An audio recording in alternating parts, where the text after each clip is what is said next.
Halo teman-teman semua, selamat siang. Apa kabarnya? Semoga selalu dalam keadaan sehat. Hari ini kita bakal gathering perdana pasca Quality Investing Course di bulan April lalu ya.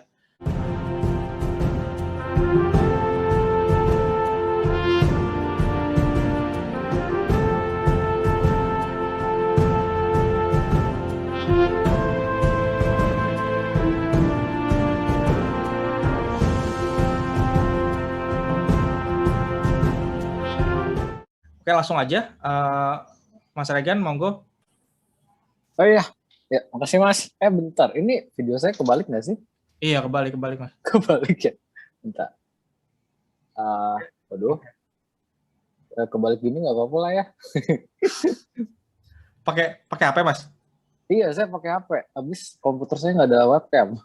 Tapi nggak apa-apa nih, saya share screen aja ya. Ya, boleh. Bentar ya. Pakai suara aja kali Mas kalau gitu Mas. Udah share screen. Iya, ini saya ada suara kan? Ada masuk. Aman. Nah iya, Monggo oke. lanjut. Nah, jadi ini analisa saya tentang Prodia. Ini kebetulan banget. Tadinya saya kira ini bakal beberapa bulan baru kayak midterm lah baru meledak, tiba-tiba berapa hari terakhir meledak banget ya. Ya ada faktor hoki juga lah, kayak mungkin banyak yang ngelirik tiba-tiba nih. Jadi Prodia ini ya semua udah tahu lah, laboratorium klinik kan. Laboratorium klinik ini termasuk yang terbesar di Indonesia dengan market share mereka terakhir di 2020 itu 39%. Dan dibanding next five players tuh Kimia Farma dan kawan-kawan, itu 5 kalau digabungin mereka aja tuh masih kalah 34% gitu. Jadi emang Prodia ini termasuk yang paling gede berbanding lab-lab klinik lain lah gitu. Kalau bisnis model mereka sendiri itu mereka pakai hub and spoke. Jadi hub and spoke itu adalah bisnis model di mana itu mereka banyak cabang gitu kan, ratusan cabangnya nanti bisa kita lihat.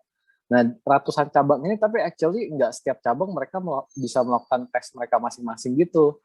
Buat efisiensi, mereka jadi ada punya satu yang gede gitu, namanya National Reference Lab, itu yang di Jakarta, dan mereka juga punya beberapa regional reference lab begitulah bisa dibilang. Itu ada di Surabaya, Malang, sama ada di beberapa kota lain lah. Saya juga lupa catetin di sini, nggak sempat kemarin. Tapi emang mereka sistemnya misalnya kita walk in nih ke Prodia yang di Pluit misalnya. Walk in di Prodia Pluit, habis itu dari Pluit ini misalnya kita mau melakukan tes yang agak ribet gitu. Nah, kadang kalau udah terlalu ribet, mereka bakal kirimin itu ke National Reference Lab yang di Jakarta. Jadi enaknya mereka tuh punya economies of scale gitulah. Dengan mereka punya satu yang gede, mereka tuh nggak perlu spend terlalu banyak buat setiap cabang punya mesin-mesin yang canggih. Cukup satu di reference lab-nya ini gitu. Jadi mereka di sini ada advantage di economy of scale inilah.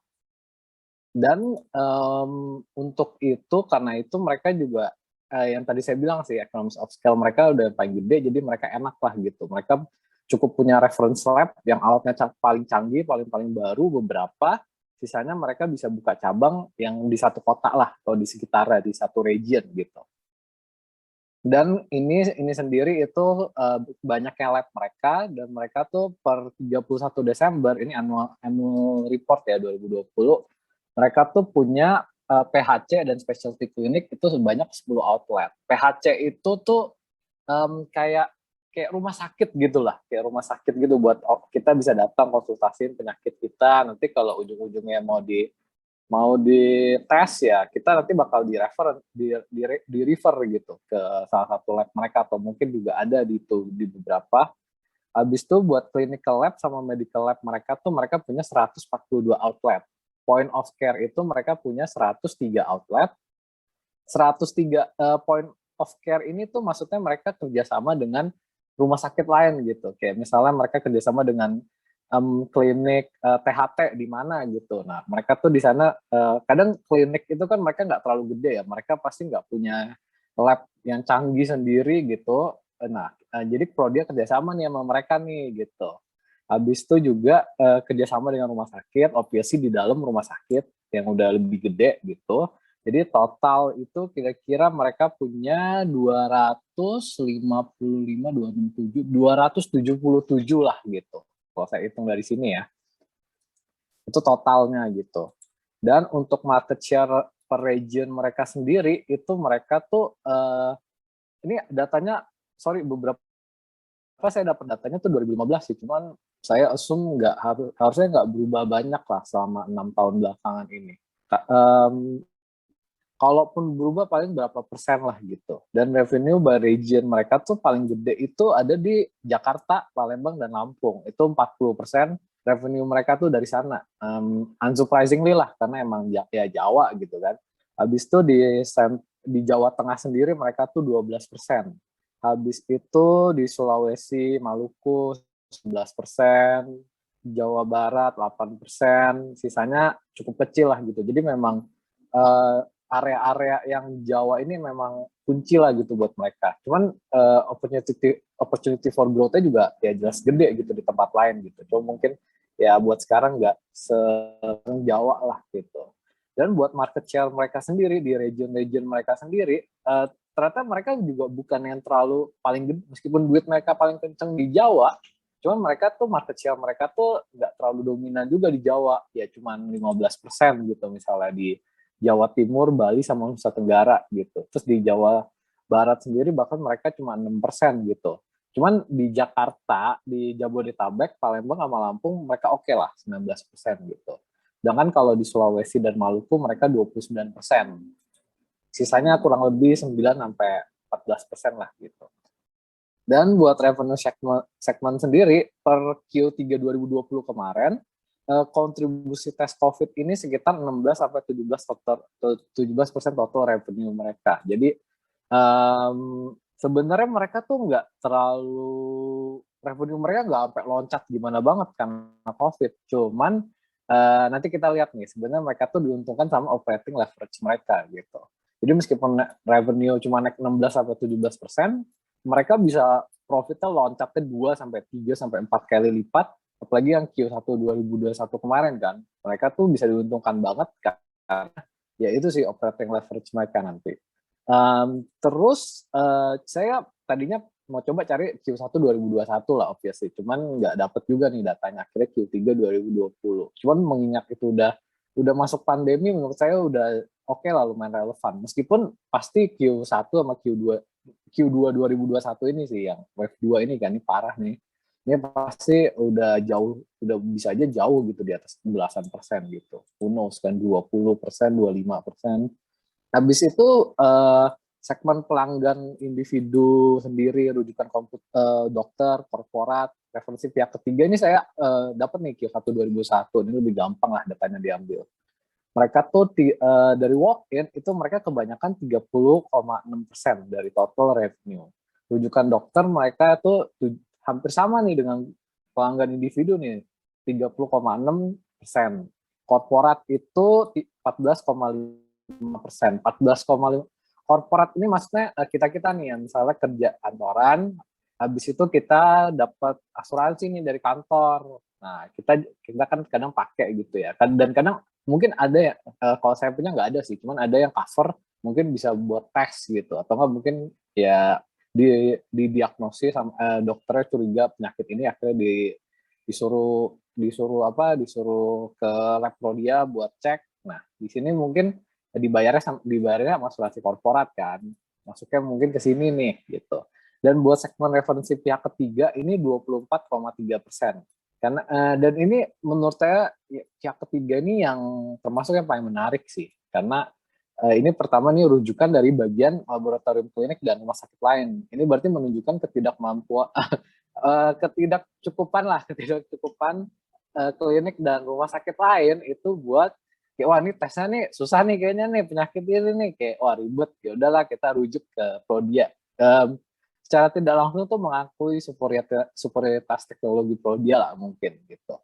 Dan sebenarnya di sini tuh juga nggak cuma laboratorium klinik sama RS, tapi ada juga asuransi. Asuransi itu tapi bukan asuransi korporat, jadi ini mungkin asuransi pribadi lah gitu, kayak kita secara proaktif kita punya asuransi di Prudensial atau Allianz gitu. Nah, kalau mereka juga cover tes-tesan ini juga bisa nih di sini pihak ketiga gitu. Dan selama 2020-2019 tidak terdapat penjual penjualan terhadap satu pelanggan yang jumlah penjualannya selama setahun melebihi 10%. Nah ini ya buat ngecek doang sih, mereka ada ketergantungan nggak sih dengan satu pihak tertentu gitu, yang terlalu bergantung revenue dari mereka gitu. Dan kalau buat mode atau competitive advantage mereka sendiri, akreditasi CAP standar internasional. Mereka tuh cuma satu-satunya yang punya di Indonesia gitu. Dan CAP ini tuh ya akreditasi buat laboratorium, laboratorium dan rumah sakit pendidikan ternama gitulah di dunia gitu. Kayak ya mereka tuh punya akreditasi tersendirinya gitulah. Terus enaknya pemegang akreditasi ini mereka punya kepercayaan, ya mereka udah kredibel lah gitu, mereka udah dapat standarnya internasional bisa dibilang, dan mereka tuh menjadi pemimpin dalam komitmen terhadap kualitas layanan pasien. Dan ini juga bisa membantu, ini juga cukup menarik nih, mereka juga karena mereka punya akreditasi internasional, mereka punya image yang bagus lah gitu, kredibel gitu. Mereka bisa aja gara-gara ini mereka juga di-prefer sama perusahaan asuransi gitu. Dan mereka tuh juga punya wide network ya tadi, habis itu mereka juga punya brand recognition yang tadi saya mention sih.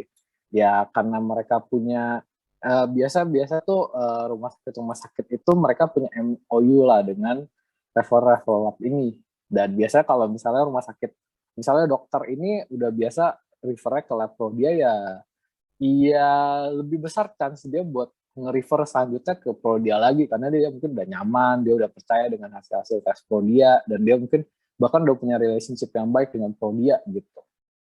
Nah habis itu dia juga punya economies of scale yang kayak tadi saya bilang sih, dan mereka nggak cuman tadi karena hub and spoke mereka bisa mereka bisa kirim sampel mereka ke tempat yang lebih canggih, tapi tetap punya mereka sendiri gitu kan. Mereka juga karena mereka sebagai network klinik yang terbesar, mereka tuh juga beli signifikan volume.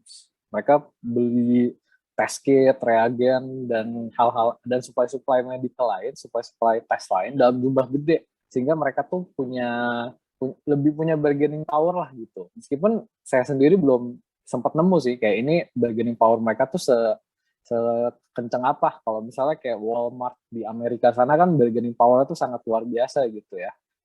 Waktu itu kalau nggak salah saya baca P&G, Procter & Gamble, mereka tuh belasan persen pembeliannya tuh Walmart. Jadi mereka tuh punya kekuatan sekencang itu gitu di sana. Terus juga ini yang tadi saya bilang operational efficiency.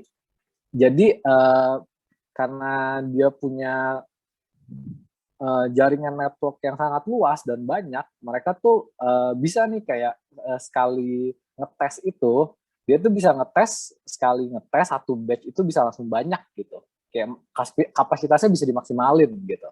Ya itu bagus lah, maksudnya daripada ngetesnya kapasitasnya misalnya cuma 60% dari optimalnya, kan ini dia bisa dimaksimalin gitu. Itu juga karena itu operational efficiency lah gitu.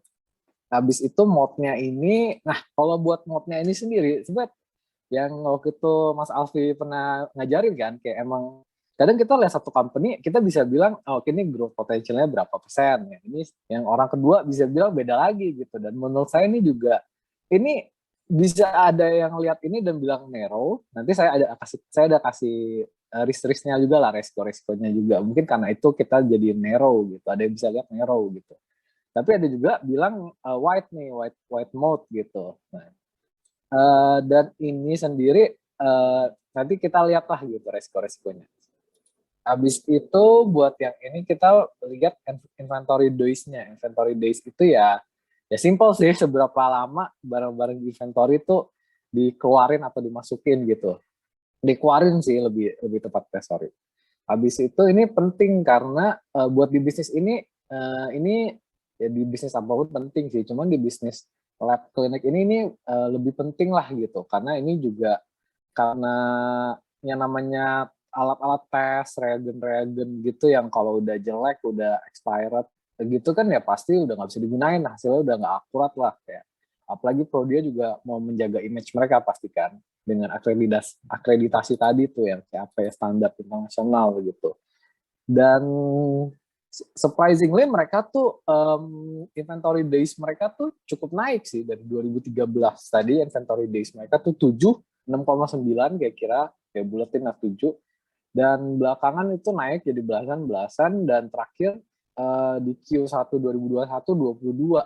Nah, cuman 22 ini mungkin masih aman ya. Saya juga kurang dapat datanya nih. Saya udah coba gali kayak Reagan tuh tes gini biasa berapa hari, dan tergantung juga kan tes penyakit apa gitu. Cuman it should be fine I guess 22 ini. Ya jadi sorry nih agak semua datanya lengkap gitu ya. Terus ini growth opportunity, ini data tahun 2015 dari Frost and Sullivan gitu.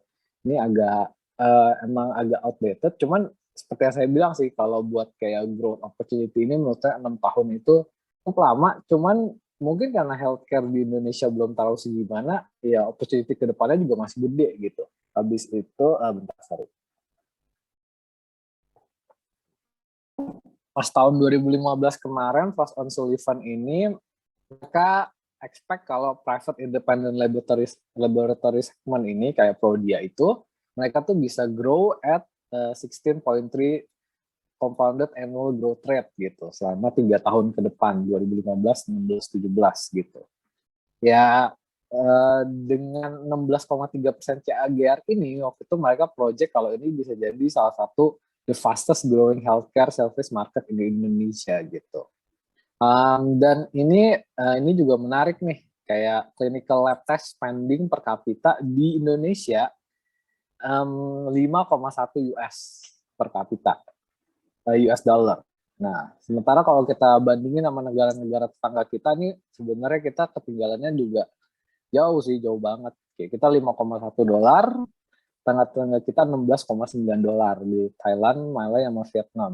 Sebenarnya saya cukup kaget sih, kayak oke, ini bukan nama Singapura gitu, ini ya Thailand sama Malaysia emang mantap sih memang ya, cuma Vietnam tuh baru-baru ini kan mereka growth-nya kenceng, dan ya kita aja masih kalah gitu average-nya sama ini 3 gitu. Terus juga rising disposable income of Indonesians, makin banyak middle class, ya kita makin banyak nih yang peduli kesehatan, yang mungkin kita pengen preventive test lah, jangan sampai kenapa-kenapa baru ketahuan gitu kan. Ya kalau udah banyak kelas-kelas menengah gitu, makin banyak middle class-nya, ya itu sih pasti kita lebih spend more money gitu buat ngetes kayak gini, karena ya lebih baik mencegah lah daripada mengobati kan. Habis itu ini juga menarik nih buat long term-nya itu, chronic disease itu penyakit kronis itu makin banyak lah di Indonesia. Ini change dari 20 tahun terakhir gitu. Jadi misalnya kita bisa lihat kayak stroke yang paling kiri ini dia tuh naik hampir 75% dalam 20 tahun terakhir gitu. Ini yang biru ini yang naik nih, dan naiknya juga cukup nggak nanggung ya. Mungkin karena populasi kita juga naik sih, cuman ya ini tren yang cukup worrying ya. Kayak yang biru-biru, silver abu-abu ini mereka pada naik.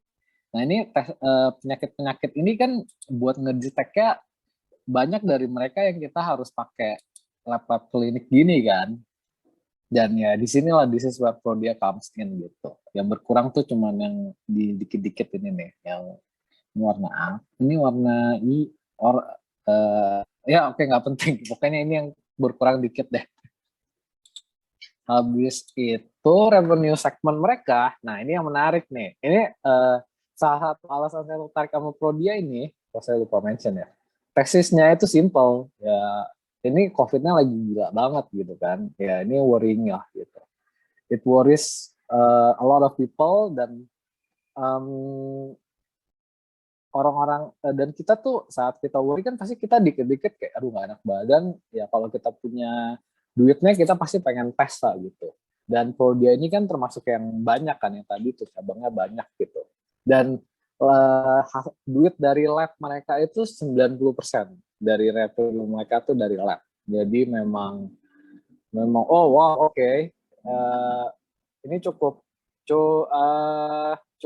apa ya, cukup mengkonfirmasi tesis saya lah gitu, kayak wah gila, bahkan 91% sih ya terakhir di Q1 2021 gitu. Itu kayak Oh, oke. Ya, lab itu kan ya termasuk tes COVID gitu. Dan wow, that's good gitu. Dan ini juga em, emang duitnya dari lab nih yang kayak tadi. Habis itu juga surprisingly net profit margin mereka juga berapa tahun terakhir tuh naik juga nih, naik kenceng gitu dari 2016 tuh 6,5% dan bahkan terus jadi naik jadi 10-12%. Tapi yang saya kaget itu di Q1 2021 saya pakainya TTM ya. Jadi Q2 2020 sampai Q1 2021 dia tuh naiknya bahkan jadi 18,6%. Nah, 18,6% nih, wah cukup menarik nih. Saya pernah baca kalau emang tes COVID itu profit marginnya tuh tebel sih. Waktu itu artikelnya waktu itu bahas kayak ini orang pada bilang nih, oh ini COVID ini kan ada yang nggak percaya ya. Ya. Dia bilang ini COVID ini hoax, ini cuma buat jualan vaksin. Padahal sebenarnya cuan yang tebelnya itu salah satunya di tesnya gitu. Terus saya bilang menarik, mungkin ada hubungannya ke sini ya. Profit margin dia naik kencang gitu, naiknya kan lumayan ya 12% ke 18% tuh 50% lah gitu. Ya mungkin aja karena memang tes COVID ini cuannya tebel, who knows gitu kan. Ya, jadi ya net profit margin increasing most likely thanks to cuan fear. Habis itu revenue segment. Nah ini juga penting nih, revenue segment. Siapa sih yang bayar tesnya gitu? Saya tadinya assume kayak, oh ya orang bayar sendiri lah. Cuman ternyata menariknya, orang bayar sendiri out of pocket itu hanya 31%. Sementara 66% ini, dua pie yang lebih gede ini, dia tuh ternyata duitnya dibayarin sama insurans sama corporate gitu. Ini ya asuransi swasta, prudensial, Allianz yang kita beli sendiri sama asuransi dari kantor gitu. Oh jadi, oh ini menarik banget nih, kayak 2/3 lebih gede gitu daripada daripada out of pocket. Jadi maintaining good relationship with them is key lah gitu. Kayak ya kalau udah punya relationship yang enak, yang bagus ya ini harus dijaga sih. Jangan sampai kayak misalnya asuransi kantoran misalnya nggak seneng, kurang puas sama kinerja pro dia ganti ke private lab, ke laboratorium klinik lain kan ya sayang banget gitu. Habis itu revenue segmentnya juga nih tes conducted by Prodia by type. Tes-tesnya tuh apa aja gitu. Dan 90% tuh rutin. Nah, cuman saya juga sempat googling nih. Rutin itu maksudnya rutin itu tapi bukan bukan recurring tes ya, bukan yang orang tiap tahun tes gitu.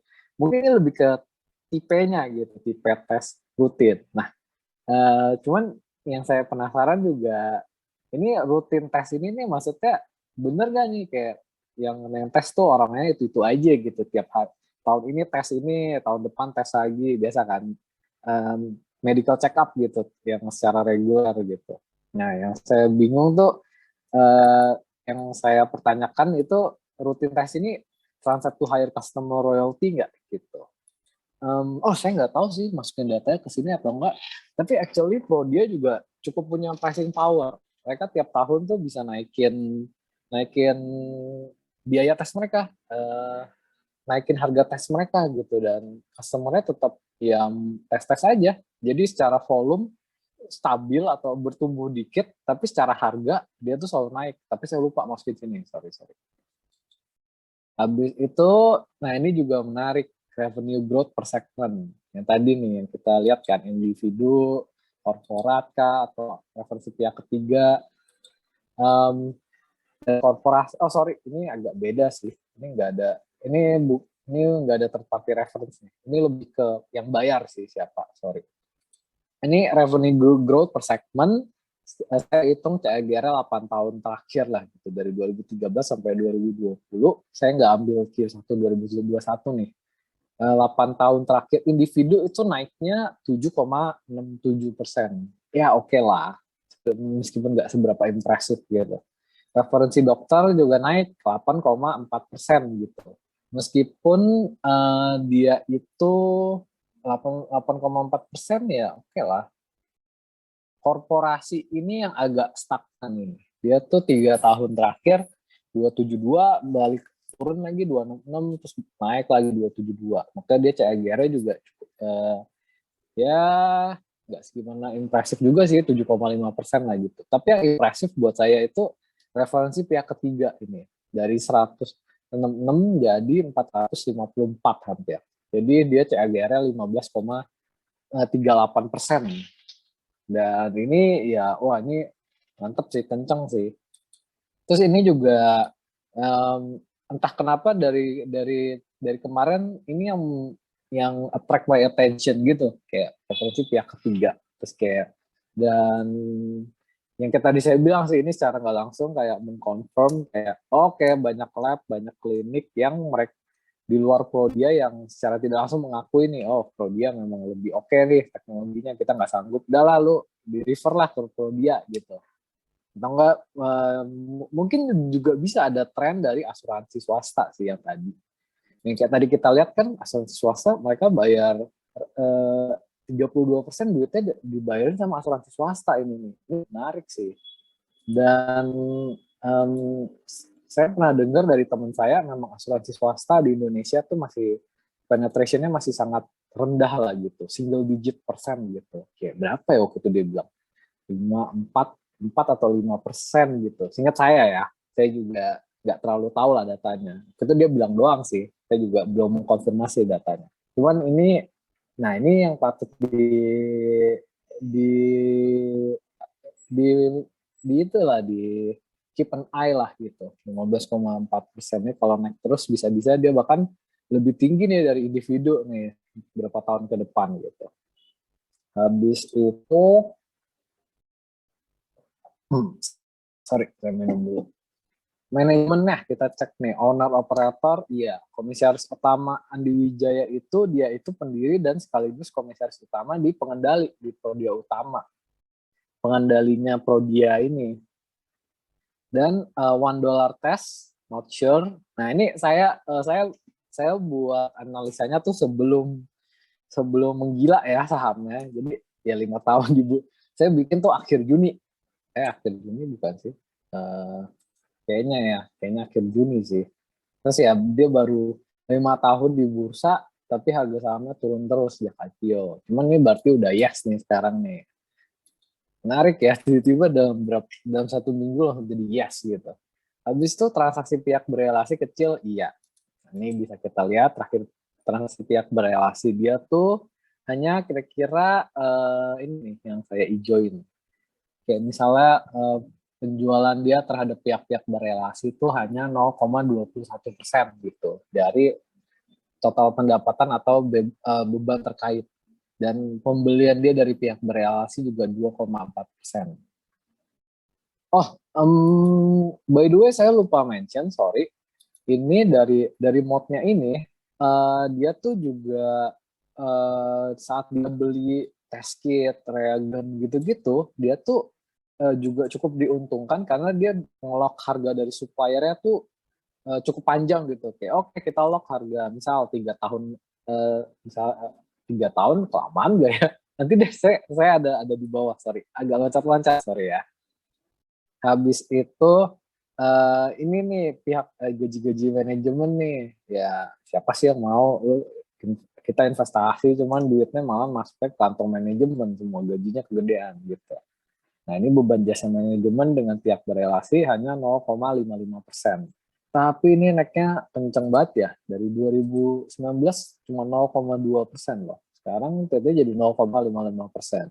Ya semoga aja dia stagnan lah di sini beberapa tahun-tahun ke depan gitu. Habis itu, nah ini resiko-resikonya nih. Resiko pertama itu adalah tahun lalu kan sempet ya harga PCR test tuh awal-awal COVID sangat mahal. Habis itu cuman akhirnya pemerintah kan menentukan harga batas atas, price cap gitu on PCR test. Nah habis itu salah satu resiko Prodia ya ini sih, kalau memang kita tertarik dengan tesis dia diuntungkan oleh COVID. Nah kalau misalnya harga PCR test itu diturunin lagi batas atasnya, ya bisa aja jadi ya obviously profit marginnya menipis gitu. Tapi kan ya belum tentu ya, so far sih masih aman-aman aja gitu. Dan ini potentially major tapi long term gitu. Long term tuh maksud saya 1 tahun ke depan lah gitu. Kalau misalnya dalam 1 tahun ke depan itu, saya bilang 1 tahun long term itu karena saya tadinya mau hold ini beberapa bulan gitu. Cuman berhubung bukan tipe yang compounding gitu ya, yang sampai 3 tahun 5 tahun ke depan, enggak, ini tadinya cuma beberapa bulan gitu. Makanya long term buat saya itu 1 tahun gitu.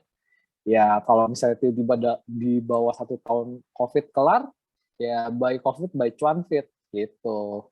Sorry nih saya bilangnya cuan fit, maksudnya ya I know this is ini musibah lah gitu. Cuman ya ini permainan kata-kata lah, maksudnya ya lucu-lucuan doang gitu. Sorry nih kalau ada yang tersinggung. Ini potentially minor dan short term nih. Inflasi gitu. Saya termasuk sebenarnya nih agak ini terlalu makro sih. Saya termasuk tipe yang percaya kalau ke depannya di setidaknya di Amerika sana kan pada bilang oke, central banknya pada bilang the inflation is transitory gitu. Enggak, menurut saya it's going to stay there lah gitu. Jadi dan mungkin kalau inflasi beneran agak tidak terkendali di sana, dan gimana pun di sana itu kan mereka cukup harga komoditas apa-apa bahan baku itu kan di dolar ya. Kalau inflasi otomatis harga bahan baku itu juga naik gitu secara dolar. Dan kalau rupiah kita tetap stay atau bahkan melemah terhadap dolar, itu harga-harga bahan baku tuh bakal lebih mahal lagi nih buat kita gitu. Bisa aja gitu, siapa yang tahu kan. Cuman potentially minor sih menurut saya ini.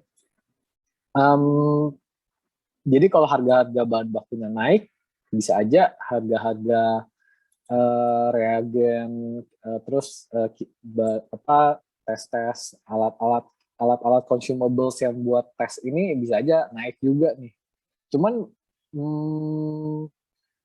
Cuman mereka dan ini harga-harga bahan baku buat tes ini tuh cukup gede buat mereka. Itu 17,7% dari revenue mereka tuh dipakai buat beli-beli bahan tes ini nih.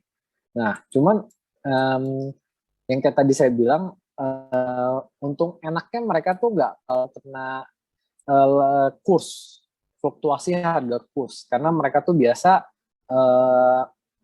vendor-vendor, supplier bahan baku tes mereka ini biasa tuh mereka bayar dalam rupiah, dan mereka tuh biasa udah agree harganya, kayak terms-nya sama harganya tuh mereka udah agree dalam terms-nya tuh 3-5 tahun gitu. Jadi ya udah kelok lah harganya buat 3-5 tahun ke depan, dan jadi aman lah harganya segitu gitu. Meskipun sebenarnya harganya udah naiknya lumayan, cuman karena mereka udah agree ke fixed price ini, jadi mereka tuh nggak terlalu terexposure lah. Makanya saya bilang ini potentially minor gitu.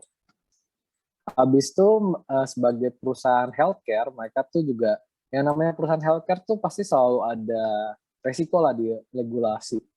Lagi mungkin di negara-negara maju gitu, yang kayak mereka sentimennya kayak, wah ini kayak big pharma ya, big pharma tuh screw everyone's life gitu. Nah itu ya itu cukup kencang sih di sana, tapi untungnya di kita tuh nggak terlalu lah gitu. Orang belum, di sini kan nggak ada yang namanya pharma gitu ya. Cuman saya baca-baca salah satu risk mereka dari segi regulasi itu adalah nationwide implementation of JKN gitu. Cuman menurut saya ini juga potentially minor sih, karena so far yang kayak tadi kita lihat sih, mereka tuh duitnya kan 90% yang di cover BPJS cuma 3%. Jadi 97% itu dari korporasi, asuransi kantor, asuransi swasta, dan orang bayar sendiri, dan itu 97% ini di luar dari DKM. Jadi ini cukup minor lah gitu.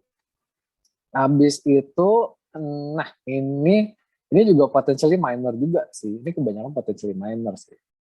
Mismatch di retirement liability versus asset. Nah, karena kalau bisa kita lihat nih yang merah-merah ini di samping, mereka tuh imbalan pasca kerjanya itu, retirement benefits-nya itu, mereka tuh saldo akhir itu 373 miliar. Nah, sedangkan mereka punya buat ngebayar itu, dan saya juga kaget sih, mereka mereka eh, kas dan setara kas. Jadi kayak saya belum terlalu ngerti soal retirement benefits versus liabilities ini nih. Cuman saya saya aneh sih di sini karena mereka tuh mau bayar retirement benefits, tapi mereka taruhnya hanya dalam kas. Correct me if I'm wrong ya. Ini kalau ada yang lebih ngerti boleh banget nih buat buat di point out nih, kayak ini beneran nih, kayak masa mereka menyiapkan benefit pensiun buat karyawan-karyawannya mereka taruh dalam kas doang sih, ya pasti ini makin membengkak, ini makin makin ya segini-gini aja kan pasti ya. Tapi siapa tahu saya bisa salah di sini kan ya. Asumsi gobloknya kayak oke, mereka harus mereka harus langsung nombok di 1 tahun yang sama, meskipun hampir nggak mungkin, very very unlikely lah, ya kan nggak semua karyawan langsung plek gitu pensiun dalam waktu yang sama. Cuman ini bener-bener brutal aja ya, brutal, asumsi goblok. 140 M itu langsung bong mereka bayar gitu. Habis itu potentially major tapi long term sih. Ya bisa aja ada kemajuan teknologi di testing. Cuman ya itu sih ya masih long term banget, gak ada yang tahu kan. Terus bisa aja meskipun ada kemajuan teknologi tapi emang pro dia catching up gitu. Oh ya udah, kalau kalau emang tesnya ada alat-alat baru, metode-metode baru, ya udah kita stok juga gitu. Kita belajar juga cara tesnya ini, tes yang baru ini. Cuma mungkin maksud saya kemajuan teknologinya mungkin lebih ke apa yang belakangan 2020 kemarin cukup ramai kan, apa genom itu yang apa tuh, yang Cathy Wood kan, yang dia bilang dalam berapa tahun ke depan genome sequencing lalalili itu bisa solving a lot of health problems gitu. Ya, saya berpendapat masih jauh banget sih. Jauh banget tuh 10, wah lebih lebih kali 10 tahun. 10 tahun cepet banget gitu. Ya ini jadi masih unlikely. Kalaupun terjadi very very long term gitu. Dan ini historical mereka secara financials. Ini saya hitung, saya nggak sempat pakai grafik-grafikan, cuman saya hitung, saya double check juga nih. Oke, EPS mereka tuh naiknya itu dalam 3 tahun terakhir 50%. Wah, ya ini mereka sangat itu sih ya, gara-gara lonjakan COVID lagi kan, makin mau tes juga kan. 5 tahun terakhir itu 37,77%. Habis itu 8 tahun itu um, 23,21%. Nah, ya oke nih, ini kencang nih. This is good. Sorry. This is good. Cuman kita harus cek lagi nih kayak dengan revenue-nya kan. Revenue mereka naik juga nggak nih? Ya bisa aja ternyata hanya ya manuver-manuver akuntansi. Gak ada yang kita ya, cara ceknya kita juga lihat nih revenue mereka, dan revenue mereka juga growing ternyata. Memang 3 tahun terakhir 14,78%, 5 tahun terakhir 11,6%, 8 tahun terakhir 11%.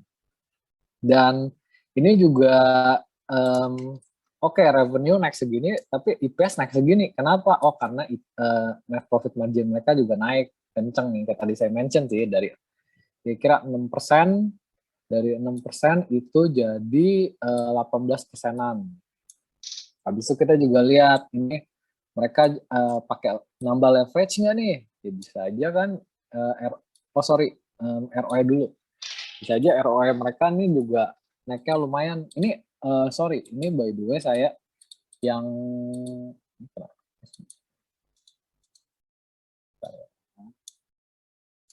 ini bisa aja ini 2000 kan mereka IPO itu 2017-an. 2016 oh ya 2016 sorry 2016 mereka IPO. Jadi ya nggak relevan sih kalau kita lihat ROE sebelum IPO, karena struktur ekuitas mereka kan udah sangat berbeda ya. Mereka dapat dana segar banyak pas IPO. Jadi mereka ROE-nya juga naik dari pas baru IPO kira-kira cuma 7% ROE mereka nih tahun 2016. Cuman akhirnya mereka naik kenceng 11%, habis itu double digit udah 3 tahun, dan 2021 Q1 ini TTM itu 26,8%.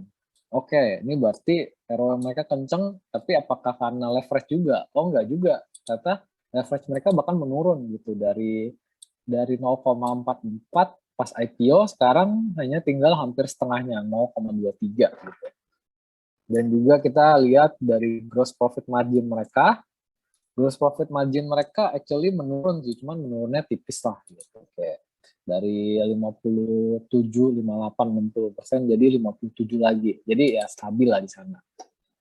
Bahkan 2019 sempat naik, cuman ya ini stabil lah, ini nggak bisa dibilang naik juga lah, pasti turun bahkan kan Q1 2021 ini. Habis itu, nah ini yang saya tadi bilang sih, OE 8 tahun itu nggak saya hitung, karena struktur pemodalannya udah jauh berbeda. Nah, yang menarik itu high operating expenses mereka. Operating expenses mereka tuh jadi 85-90% dari revenue mereka. Jadi mereka punya fixed cost yang kurang lebih stabil lah. Karena ya kan mereka bisnis lab ini kan mereka punya banyak klinik, mereka punya banyak alat-alat yang harus ya punya fixed cost tersendiri kan. Jadi mereka tuh kalau yang tadi tuh yang revenue-nya naik belasan persen sejak COVID, cuman net profit mereka naik kenceng banget karena operating expense mereka tinggi gitu. Jadi ya ibarat kata begitu ada tambahan revenue dari COVID itu langsung jatuh ke bottom line gitu. Jadi makanya itu profit mereka kenceng banget gitu. Dan ini kita masuk ke bagian yang seru lah gitu. Nah, ini subjective time gitu. Ini kalau valuasinya pesimis. Kalau kita assume, tadinya saya assume ini narrow mode sih, cuman setelah diskusi sama Mas Alfi, nah akhirnya saya Mas Alfi sama Mas Bill berpendapat kalau mungkin ini wide mode gitu. Dan setelah saya cek-cek lagi, iya juga sih ini yang kayak resiko-resiko tadi, ini sebenarnya potentially minor juga kan. Yang major cuma ini. Itu pun setelah memang target saya kan memang medium beberapa bulan lah, short term lah gitu. Jadi ini nggak terlalu relevan by COVID, by cuan fit gitu. Cuman ya udah, let's say kita assume, oke, gue mau pegang bertahun-tahun gitu. Ya udah, kalau gitu mungkin ini pesimisnya nih. Kenapa pesimis? Karena menurut saya Q1 2021 trailing 12 months ini dia tuh sangat diuntungkan lah gitu dari COVID. Naiknya kencang banget. Jadi saya assume kalau misalnya growth tahun ini 2021 ini mereka naiknya tuh 15% dari 400 ini. Meskipun very likely akan lebih tinggi dari itu. Cuman saya ini benar-benar ya konservatif aja lah gitu. Habis itu setelah 15% ini, dia tuh naiknya jadi di tahun-tahun selanjutnya hanya 6%. Karena ibarat kata growth dari COVID ini udah meminjam from the future lah gitu. Borrowing from the future a lot gitu. Jadi hanya 6%. Tapi tetap growing. Dan terminalnya itu 3,8%. Kenapa 3,8%? Ya karena potensinya tuh masih gede kan. Ini ya bahkan bisa aja 4,5% gitu. Cuman saya kalau untung biasa mengusahakan konservatif banget lah. Mungkin bahkan terlalu konservatif. Terus equity risk premiumnya 4%. Karena risknya tuh cukup banyak. Ya dia tuh kompetitif industri. Meskipun dia punya economies of scale, competitive advantage yang lumayan, cuman ini cukup, bisnisnya tuh gimana pun cukup komoditas lah gitu. Meskipun so far dia punya nilai jual lebih, dia berupa kualitas yang lebih superior lah. Cuman kita kan nggak tahu kan dalam beberapa tahun ke depan bisa aja something happens gitu. Atau mungkin karena regulasi. Jadi equity risk premium 4%, mungkin kegedean sih. mungkin kegedean sih ya, cuman ya udah 4%, let's just assume that gitu. Habis itu dan kalau menurut ini kira-kira value intrinsiknya tuh 5.000. Ini kalau pesimis ya. Saya kalau ngitung suka ada 3 senario sih, pesimis, netral, sama optimis. Cuman buat yang ini saya nggak sempat buat yang neutral, hanya pesimis sama optimis gitu. Nah ini habis itu kalau optimis, nah ini jauh banget sih ya. Makanya jadinya 10.000. Ini dengan asumsi growth rate-nya ini equity risk premium saya turunin jadi 3%. Karena setelah saya pikir-pikir lagi, unlikely sih buat ada kompetitor yang bisa nyaingin kualitas dan superiornya Rodia dalam sampai 5 tahun ke depan gitu lah ya. Dan ini berhubung white mode kan 10 tahun gitu kita assume. Habis itu payout ratio-nya tahun pertama tadi saya assume 50%. Cuman 60% deh, sorry. Cuma saya naikin lagi 65% lah, karena 2020 kemarin aja mereka payout ratio-nya 60% lebih gitu, seingat saya. Jadi kita assume 65, bisa aja 70, cuman let's just be safe lah, again, 65%. Habis itu year 2 sampai year 10, payout ratio-nya 50%. Equity risk premium saya turunin jadi 3%. Habis itu growth rate di tahun pertama itu 20%. 20%. Habis itu setelah itu cukup start, ini sorry, bukan year 2, year 4 ya. Ini year 2 sampai year 11,5% kira-kira. Habis itu perpetuity growth-nya tetap 3,8%. Habis itu setelah dihitung-hitung jadinya 10.000. Cuman 10.000 menurut saya, harusnya saya buat neutral sih. Karena 10.000 menurut saya, buat saya itu sedikit kemahalan lah. Harusnya saya buat yang neutral, cuman nggak sempet, sorry. Jadi, ya inilah analisa saya tentang Prodia. Kalau ada pertanyaan atau diskusi, boleh banget. Oke, thank you Mas Regan. Komprehensif sekali bahasannya soal PRDA. Menarik karena tadi seperti udah disinggung, saya juga sebelumnya sempat diskusi sama Mas Bill gitu ya, dan dia ngepropos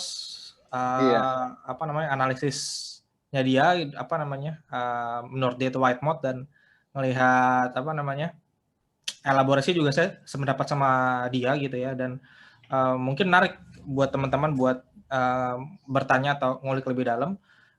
Di kolom chat sih belum ada ya, kalau ada mau reaction juga boleh atau tulis di kolom chat. Tapi menurut saya Mas Regan, hal yang menarik pertama buat kita bahas adalah kira-kira si cuan fit ini akan bertahan berapa lama gitu. Dalam arti bukan COVID-nya bertahan berapa lama, tapi seberapa besar perubahan yang terjadi dibanding perubahan perilaku yang terjadi sebelum dan sesudah COVID gitu. Karena ini udah mulai banyak dibicarakan gitu ya, new normal dalam arti bukan cuman gimana kita hidup berdampingan dengan COVID, tapi apa yang diubah secara permanen dari pandemi ini kan. Dan itu sebenarnya salah satu yang saya juga bahas sama Mas Bill gitu. Ini bukan cuman white mode, tapi ada potensi pertumbuhan yang didorong secara permanen oleh COVID. Cuman memang kita belum bahas seberapa besar itu perubahannya gitu. Saya mungkin menarik, nanti saya share juga di grup, ada The Economist tuh bikin the normality index something, saya lupa persisnya apa, cuman dia ngukurin dari banyak indikator seberapa balik kita ke normal. Dan itu ternyata banyak negara-negara yang udah tingkat vaksinasinya lebih tinggi itu masih belum mendekati normal. Banyak aktivitasnya kayak aktivitas olahraga, sinema, hiburan, transportasi, gitu-gitulah. Dia ada ngukur hal yang seperti itu, dan banyak negara-negara tuh mulai mendekati, cuman tetap aja nggak kembali ke titik normal gitu ya. Dan mungkin saya bisa tanya pandangannya Mas Regan kira-kira, meskipun menurut saya akan agak bias karena Mas Regan udah ambil posisi memang masuknya untuk tesis jangka pendek kan saat itu kan, emang berpikir COVID masih ada, COVID makin banyak, dia akan dapat tambahan pendapatan yang sebagian besar akan langsung ke bottom line, kan kira-kira gitu kan tesisnya kan. Dan cuman saya melihat ini jangan-jangan ya, saya juga belum terlalu yakin, cuma jangan-jangan spike revenue yang terjadi ini tuh bisa berlanjut gitu, karena saya melihat mungkin salah satu yang bikin Prodi ini kurang menarik di tahun-tahun sebelumnya yang bikin harganya turun sebelum COVID gitu ya, itu memang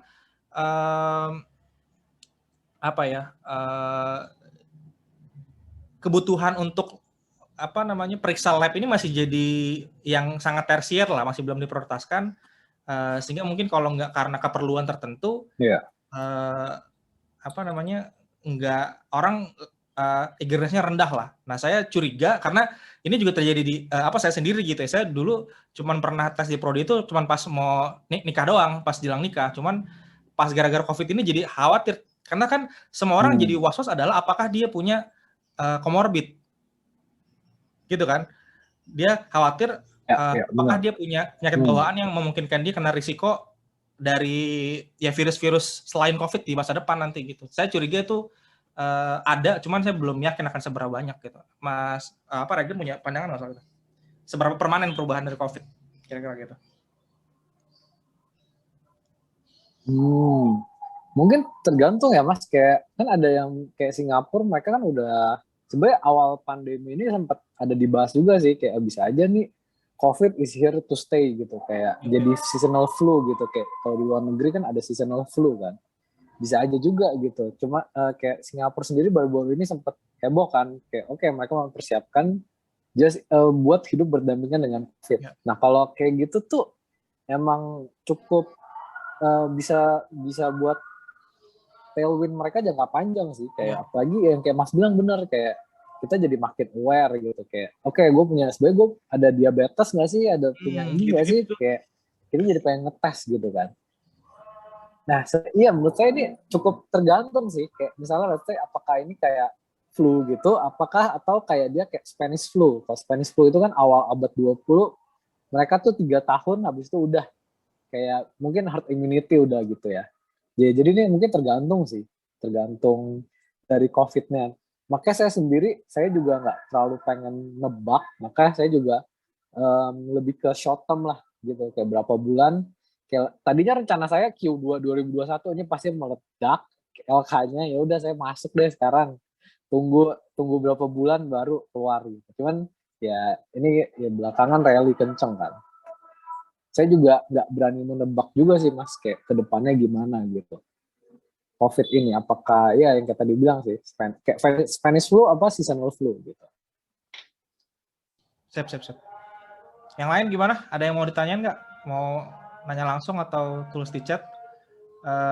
Mungkin gini ya, bahas PRDA sekarang tuh terlihat agak kurang menarik karena ya sahamnya udah naik 2 minggu terakhir kan sangat signifikan, hampir 100%, hampir 2 kali lipat gitu ya. Iya. Tapi mungkin yang sebenarnya cara pandang yang saya share di QIC di bulan April kan, kita perlu bedakan antara harga saham, maksudnya si sahamnya gitu sama underlying bisnisnya. Dan kadang tuh misalnya harga saham turun belum tentu diskon ketika memang underlying bisnisnya memang terdiskon karena makro lah, karena persaingan segala macam gitu ya. Dan adjust bisa jadi ada selain unsur spekulasi gitu ya, ada unsur pengen cepet-cepetan ambil posisi yang bikin demand yang naik signifikan, bisa jadi memang ada adjustment terhadap intrinsic value yang baru mulai kelihatan di laporan kuartal 1 2021 kemarin gitu. Dan menurut saya dua skenario valuasinya Mas Agri bisa jadi ancar-ancar kita gitu. Kalau ya tergantung kita plannya gimana, tesisnya gimana gitu ya, dan bisa jadi masih menarik buat digali, buat dipertimbangkan gitu ya. Ya tergantung dengan preferensi kita masing-masing gitu. Kalau saya sih sebenarnya tertarik buat mempelajari terutama industrinya ya, karena saya pertama kali dengar itu pertama kali ada yang sharing dan saya tanya-tanya tuh PRDA itu 2018, tapi nggak saya follow up karena saya ragu ini akan jadi kebutuhan gitu loh Mas. Jadi ya tadi kayak saya bilang tersier banget gitu, sedangkan yang saya pahami makin tersier sesuatu makin dia akan cyclical. Maksudnya orang ketika udah tes tahun ini belum tentu dalam waktu dekat akan tes lagi. Nah, cuman karena COVID inilah saya punya dugaan, meskipun saya masih pengen ngelihat nanti pola seperti apa, ini kemungkinan akan jadi cyclicality-nya turun karena orang makin jadi butuh gitu untuk tes secara rutin, entah dalam periode berapa lama gitu. Gimana yang lain? Ada yang mau tanyakan? Kalau ada kita tutup aja. Ada nggak? Oh, ada yang rasain nih, bentar.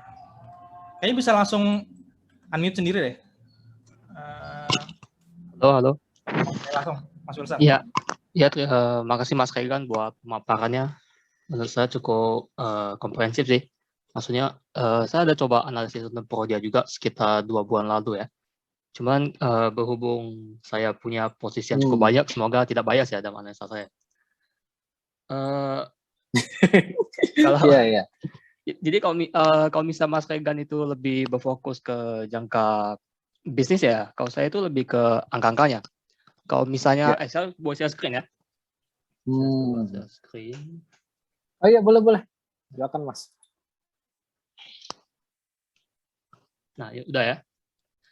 Jadi pertama, tanggapan saya ke pertanyaannya Mas Alfi, itu apakah kesadaran masyarakat itu, apakah produk Podia ini jadi masa tersier? Menurut saya enggak. Karena menurut saya progresif atau proses industri kesehatan untuk industri Podia sendiri itu sudah bertumbuh. Kalau kita lihat dari number of visit dari 5 sampai 6 tahun terakhir itu terus peningkatan. Itu meningkatkan hipotesis saya kalau industri kesehatan terutama di jasa preventif. Kalau dia kan preventif ya, bukan kayak rumah sakit, itu lebih ke pengobatan. Itu terus meningkat. Nah, terus jumlah visit kan sebenarnya nggak cukup. Kita juga perlu lihat kayak willingness customer untuk membayar itu semakin meningkat nggak sih? Jadi kalau kita lihat revenue per visit-nya itu meningkat sangat signifikan. Per tahun itu bisa 5 sampai 9% loh. Jadi ini yang sebenarnya tanpa COVID pun, saya pun sangat suka juga sama industri ini, terutama untuk Podia ini ya. Jadi yang hipotesis saya untuk mode-nya itu sebenarnya lebih ke switching mode. Jadi seperti yang tadi Mas Regan paparkan, itu kan kita lihat daerah Jakarta market share rendah. Kota-kota yang tier 1 itu kan biasanya rendah market share. Tapi kalau yang Sumatera, yang seperti Maluku, itu market share tinggi. Itu karena dia mempunyai cabang yang sangat banyak, which is customer tidak punya choice untuk tes di sana. Makanya kalau kita lihat kota-kota kecil yang belum disentuh kompetitor kayak Kimia Farma atau DGNS dan sebagainya, itu dia punya kompetitif di situ yang ditunjukkan dengan tingkat market share yang tinggi di kota-kota kecil lah gitu. Nah, itu menurut saya dalam jangka pendek switching mode itu akan bisa bertahan, walaupun nanti kedepannya bakal ada kompetitor yang bisa melakukan tes serupa. Kemudian untuk jangka panjang, menurut saya yang cukup perlu di-note itu ada esoteric test. Kalau kita baca di laporan keuangannya Podia, dia sering membanggakan yang namanya esoteric test. Esoteric test itu tes yang bersifat khusus dan canggih lah, misalnya untuk preventif kanker, untuk tes parental, untuk kehamilan, atau bisa cek kesehatan janin yang sebenarnya membutuhkan teknologi yang sangat canggih. Yang kompetitor itu tidak memiliki keunggulan di sini. Maka kalau kita lihat di laporannya sering membanggakan, dia punya sertifikasi ini, dia bisa tes ini itu. Jadi yang sebenarnya dibanggakan itu sebenarnya esoteric test. Jadi dalam jangka panjang, esoteric test ini akan menjadi keunggulan white mode untuk Podia. Kalau kita lihat contribution testnya untuk Podia sendiri, dia esoteric test hanya memiliki kontribusi 3%. Namun 3% ini bisa menyumbang revenue hingga 14%. Kalau sampai 2019 sebelum COVID bisa nyampe 17%. Bayangkan 3% dari tesnya ini bisa menyumbang 17% dari pertumbuhan revenue dia. Ini menurut saya angkanya cukup luar biasa ya untuk kedepannya. Karena pertumbuhan ini memang cukup lambat, tapi pertumbuhan untuk revenue cukup tinggi. Nah, bagaimana pendapat saya untuk jangka pendek ya? Misalnya seberapa lama kayak yang dibilang Mas Regan, COVID itu bisa bertahan ya? Menurut saya COVID ini bakal kayak virus Spanish atau virus SARS yang mungkin beberapa tahun lalu menyerang ya. Itu bakal jadi flu yang seperti biasa aja. Makanya menurut saya untuk forecast ke depannya, Prodia itu cukup sulit untuk mempertahankan revenue-nya, walaupun saya punya pandangan yang jangka panjang ya. Kalau dalam jangka pendek saya cukup pesimis. Kalau kita lihat ya, misalnya tadi kan Mas Regan juga post kalau net profit margin yang 2019 itu 12%, untuk 2020 18%. Sedangkan kalau kita lihat komposisi revenue-nya 80% itu dari yang tes biasa, 20% ini dari tes yang COVID. Jadi kalau misalnya kita pakai rumus matematika, 20% ini sebenarnya menyumbang 42% net profit margin untuk Prodia, untuk COVID sendiri. Jadi bisa dibayangkan kalau misalnya tahun depan ketika COVID ini udah gak ada, berapa penurunan EPS yang harus dirasakan Prodia. Jadi itu menurut saya harus di take note juga untuk valuasinya ya, untuk valuasi growth-nya. Karena saya lihat baca equity analysis yang biasa lah kalau misalnya saham udah mulai naik, udah mulai tuh sekuritas keluarin equity report tentang Prodia. Jadi bisa lihat mereka itu masih mengfokus kalau tahun depan Prodia masih bertumbuh. Ya mungkin saya salah, mungkin bisa saja saya salah ya. Cuman dari hipotesis saya kehilangan 20% dari tes untuk industri untuk segmen COVID yang menyumbang 42% net profit margin itu impact-nya cukup besar dalam jangka pendek. Apalagi kalau kita lihat, nah tes esoterik ini kan tahun 2020 meningkat nih.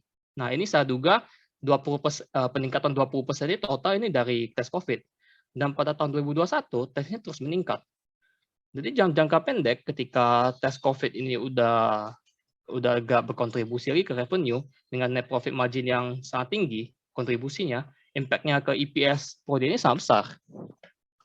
Nah, jadi itu aja sih yang mau saya take note ya. Selain bisnis risk juga dalam jangka pendek sebenarnya dalam jangka panjang itu Prodia masih cukup menarik. Cuma masalahnya dalam jangka pendek dalam valuasi Prodia take note kalau hal ini cukup momentum. Makanya saya pernah tanya ke Mas Alfi juga kan, kalau misalnya apakah cukup rasional untuk take profit di sebuah saham yang sudah jauh melewati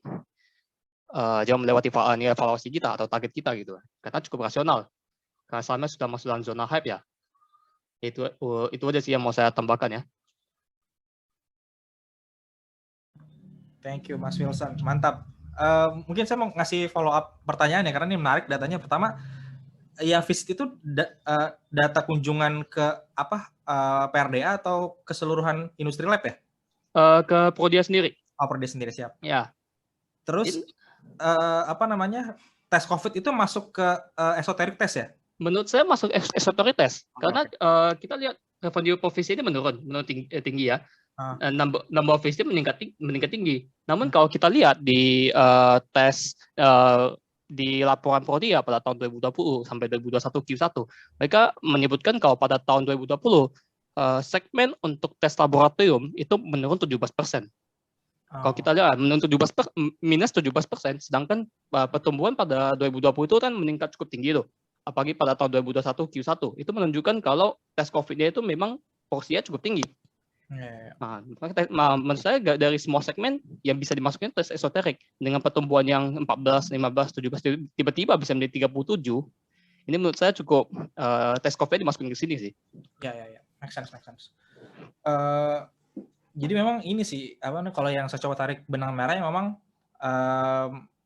meskipun ini bisnis jasa ya Prodia ini cuman kayaknya terlihat porsi fixed cost-nya itu cukup besar gitu sehingga saya tadi sempat merhatiin tuh kuartal 2 2020 tuh kan dia pendapatan drop ya. Cuman penurunan beban usahanya enggak gitu signifikan sehingga NPM-nya jadi cuman 7 sekian persen gitu di trailing 12 month Q2 2020 gitu. Jadi ketika memang ada peningkatan volume dari testingnya, jadi ketika ada peningkatan revenue, memang banyak yang langsung lari ke bottom line. Nah itu yang perlu bikin kita hati-hati karena seberapa lama revenue yang sekarang ada dan diperkirakan akan ada itu akan terus bertahan gitu ya. Itu menarik sih kesimpulan dari Mas Regan sama Mas Wilson yang ada benang merah, tapi keduanya punya cara pandang yang beda karena memang time frame tesis atas ide PRDA ini nyata beda gitu keduanya. Menarik.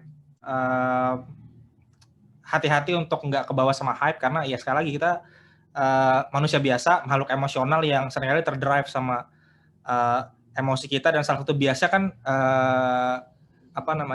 recency bias ya. Kita melebih-lebihkan apa yang baru terjadi, dan itulah gunanya kita ngelihat jauh ke belakang dan juga ngelihat jauh ke depan nih. Kira-kira kalaupun ada satu tren yang sedang terjadi, akan seberapa lama itu bertahan gitu. Dan punya judgement atas itu tuh bukan nebak-nebak, itu hal yang kita perlukan karena yang namanya investasi kan selalu melihat ke depan gitu ya. Kita harus punya kepercayaan diri yang cukup atas apa yang mungkin akan terjadi di masa depan. Meskipun kita nggak bisa judge akan seberapa lama persisnya gitu ya, cuman kita mesti punya bayangan kasar lah atas apa yang akan terjadi di masa depan gitu. Dan